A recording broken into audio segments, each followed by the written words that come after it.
Hello बच्चों, let's read this question. The question says case based third the masses of protons and neutrons present in the nucleus of an atom determines the mass of the atom.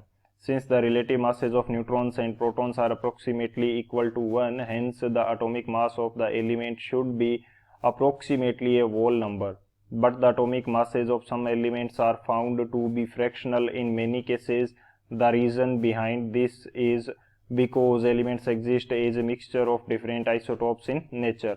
Hence, the atomic mass of an element is equal to the average of the atomic mass of these isotopes in the ratio of their proportion in which they occur.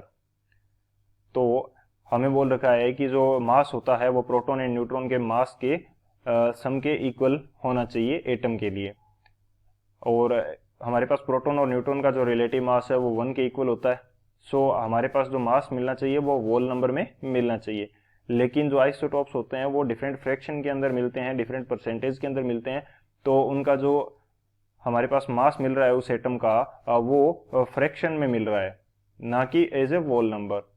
क्यों ऐसा हो रहा है? ऐसा इसलिए हो रहा है क्योंकि एटॉमिक मास जो होता है वो एवरेज होता है आइसोटॉप्स के एटॉमिक मास का किस रेशियो में, जिस रेशियो में वो अकर कर रहे हैं, जिस रेशियो में वो मिल रहे हैं.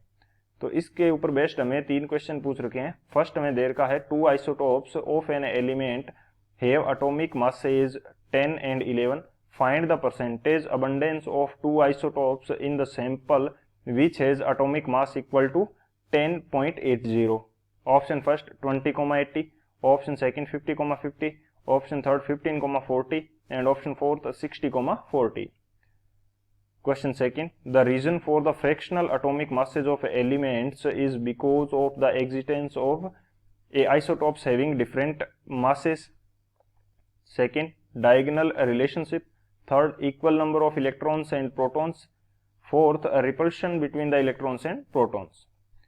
Question number third, in nature, chlorine exists in 2 isotopic forms with atomic masses 35U and 37U. in the ratio of 3:1 respectively. Find the atomic mass of chlorine. Option first 35.5U, option second 36.5U, option third 35U and option fourth 36U.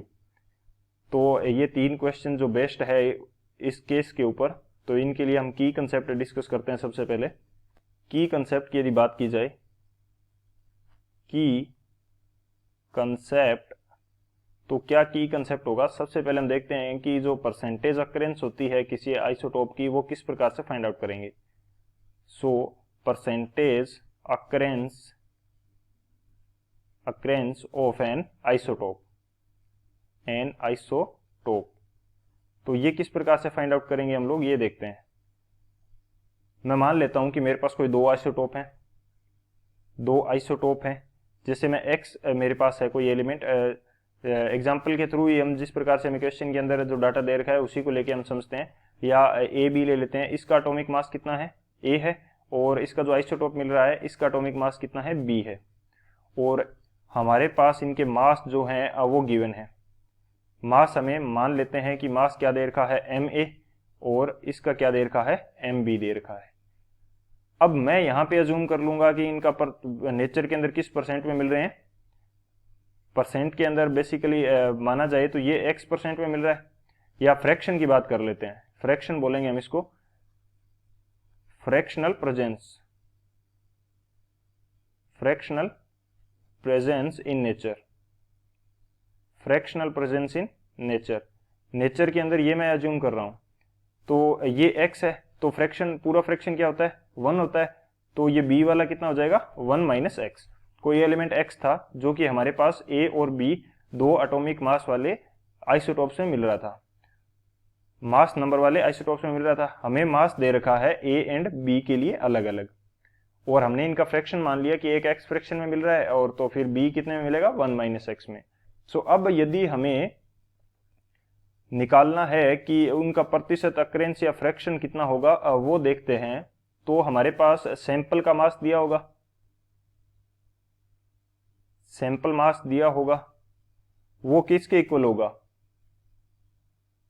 Mass of A into x. इसका fraction इतना है तो इसका total mass कितना हो जाएगा? ए का mass into इसका फ्रैक्शन, तो इसका टोटल मास आ गया, plus mass of B and into इसका फ्रैक्शन। तो ये हमारे पास फॉर्मूला बनेगा। इस फॉर्मूला के अंदर जैसे ही हम वैल्यू पुट करेंगे तो हमारे पास आंसर इसका आ जाएगा।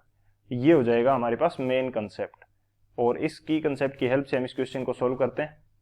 सॉल्यूशन की यदि बात की जाए तो हम सबसे पहले देखते हैं कि जो फर्स्ट क्वेश्चन है उसका आंसर हमारे पास क्या होगा। हमें दे रखा है सैंपल का जो मास है, एटॉमिक मास सैंपल का, sample which has atomic mass equal to, sample का एटॉमिक मास कितना है 10.80, तो ये हमारे पास क्या हो जाएगा 10.80। ये हमारे पास क्या है, सैंपल का जो मास है वो कितना हो जाएगा 10.80, और मास ऑफ जो हमें ए के लिए कितना दे रखा है, 2 आइसोटोप्स एंड एलिमेंट है एटॉमिक मासेस 10 एंड 11। ए और बी की वैल्यू हमारे पास क्या है 10 और 11 है, तो ए को मैं 10 मान लेता हूं, तो इसका मास कितना है ए का 10 और इसका फ्रैक्शन कितना है x, प्लस बी का मास कितना है 11 और इसका फ्रैक्शन कितना है 1 माइनस एक्स। अब इसको सॉल्व करते हैं, 10.80 which is equal to 10x plus 11 minus 11x। जब इस वैल्यू को हम करेंगे तो x के इक्वल हमारे पास कितना आ जाएगा, 11 को दूसरी साइड लेके आएंगे, यहाँ हमारे पास आ जाएगा minus 0.20 which is equal to minus x, तो माइनस माइनस कैंसिल आउट हो जाएगा।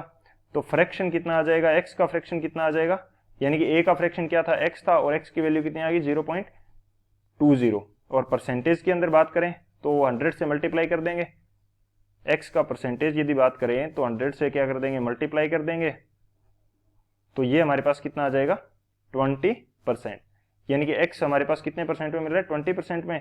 तो हमारे पास सॉरी a का परसेंटेज यदि निकालते हैं, परसेंटेज ऑफ a, तो a का परसेंटेज हमारे पास कितना आ रहा है 20%, तो b का कितना जाएगा 100 माइनस 20 यानी कि 80%। और वैसे भी यदि निकाल के देखें तो भी हमारे पास आंसर आ जाएगा, क्योंकि 1 माइनस एक्स करना है, 1 माइनस 0.20 तो 0.80 बचेगा, और उसको परसेंटेज में चेंज करेंगे तो कितना आ जाएगा 80%। सो कौन सा ऑप्शन करेक्ट होगा हमारे पास फर्स्ट के लिए, जो फर्स्ट ऑप्शन है ए 20,80 वो हमारा करेक्ट हो जाएगा। अब बात करते हैं सेकंड क्वेश्चन की। इसमें हमें क्या दे रखा है, the reason for the fractional atomic masses of the elements is because of the existence of, ये क्या हो गया, ये हमें इस क्वेश्चन के अंदर गिवन था। इस केस के अंदर हमें दे रखा था कि जो वॉल नंबर में मिलने चाहिए लेकिन नहीं मिलते, किस वजह से, in many cases the some elements are found to be fractional in many cases, the reason behind this is because the elements exist in a mixture of different isotopes, क्योंकि वो different isotopes में मिल रहा है इसलिए हमें fractional मिल रहा है। तो फर्स्ट ऑप्शन हमें क्या कह रहा है, isotopes having different masses, yes isotopes के डिफरेंट मास होते हैं जिसकी वजह से हमें क्या मिलता है फ्रैक्शन के अंदर मिलता है। सेकंड क्या कह रहा है, डायगोनल रिलेशनशिप, डायगोनल रिलेशनशिप का कोई फंडा नहीं है, बेसिकली वो हमें क्यों मिल रहा है, क्योंकि वो डिफरेंट आइसोटॉप्स होते हैं, उनका जो मोलिकुलर वेट होता है, सॉरी मोलिकुलर वेट की बात नहीं करूंगा मैं, उनका जो मास होता है वो क्या होता है डिफरेंट होता है। थर्ड हमें क्या कह रहा है, equal number of electrons and protons, वो तो हर किसी में होते हैं, उसके ऊपर ये डिपेंड नहीं कर रहा है। फोर्थ क्या कह रहा है, repulsion between electron and protons, ये हमारा क्या है इनकरेक्ट है, इलेक्ट्रॉन और प्रोटॉन के बीच में रिपल्सन नहीं होगा, अट्रैक्शन नहीं होता है पॉजिटिव और नेगेटिव चार्ज के बीच में, सो ये भी इनकरेक्ट है। तो कौन सा हो जाएगा हमारा, जो फर्स्ट है आइसोटॉप्स हैविंग डिफरेंट मासेज, उसकी वजह से ये फ्रैक्शन के अंदर मिलता है। थर्ड हमें क्या कह रहा है, in nature chlorine exist in 2 isotopic forms with atomic masses 35U and 37U in the ratio of 3:1 respectively, find the atomic masses of the chlorine. तो ये हमारे पास सेम उसी फॉर्मूला से हमें अप्लाई करना है। फॉर्मूला हमारे पास क्या है, सैंपल मास, सैंपल का एटॉमिक मास होगा, ये हमारे पास जो भी सैंपल है उसका एटॉमिक मास हमें फाइंड आउट करना है। तो मास ऑफ ए इंटू इसका fraction x plus mass of B into इसका फ्रैक्शन 1 माइनस एक्स। अब हमें फ्रैक्शन फाइंड आउट करना है, तो ये हमें क्वेश्चन के अंदर दे रखा है, फ्रैक्शन हमें क्वेश्चन के अंदर क्या दे रखा है, वहां पे हमें रेशियो दे रखा है 3:1, तो इससे फ्रैक्शन फाइंड आउट कर सकते हैं इजीली। तो फ्रैक्शन ऑफ ए यानी कि x का फ्रैक्शन यदि मैं फाइंड आउट करूं तो x का रेशियो क्या है 3 और टोटल रेशियो का सम क्या है 3/4, तो फ्रैक्शन क्या हो जाएगा 3/4 हो जाएगा। और दूसरे का क्या फ्रैक्शन हो जाएगा, दूसरे का क्या हो जाएगा 1/4, 1 माइनस एक्स की वैल्यू कितनी आ जाएगी 1/4, बेसिकली ऐसे भी निकाल सकते हैं 1 माइनस 3/4 क्या आएगा 1/4 आएगा। तो ये फ्रैक्शन आगे दोनों, अब जस्ट हमें वैल्यू पुट करनी है। तो सैंपल का एटॉमिक मास हमें फाइंड आउट करना है, मास ऑफ ए हमें कितना दे रखा है, एक आइसोटोप का मास हमें 35U दे रखा है, दूसरे का 37U दे रखा है। जस्ट ये वैल्यूज पुट करनी है। मास ऑफ ए हमें कितना गिवन है 35 इंटू 3/4 फ्रैक्शन हो गया ये, प्लस दूसरे का मास कितना है हमारे पास 37U इंटू फ्रैक्शन क्या है 1/4 है। तो जस्ट इनको सॉल्व करेंगे तो ये हमारे पास लगभग आ जाएगा 105/4 प्लस 37/4। तो जैसे ही हम इसको सॉल्व करेंगे तो एलसीएम हमारे पास 4 आ जाएगा और ये बचेगा हमारे पास 241, यानी कि 142 डिवाइडेड बाई 4 ये आ जाएगा 35.5 U। तो हमारे पास क्लोरीन का मास कितना आएगा 35.5। तो कौन सा ऑप्शन करेक्ट हो जाएगा यहाँ से, जो ऑप्शन फर्स्ट है वो हमारा करेक्ट हो जाएगा। सो तीनों क्वेश्चन के लिए हमारे पास कौन सा आंसर आ रहा है A. So these are the final answers for this question. I hope you understood it well. Best of luck. Thank you.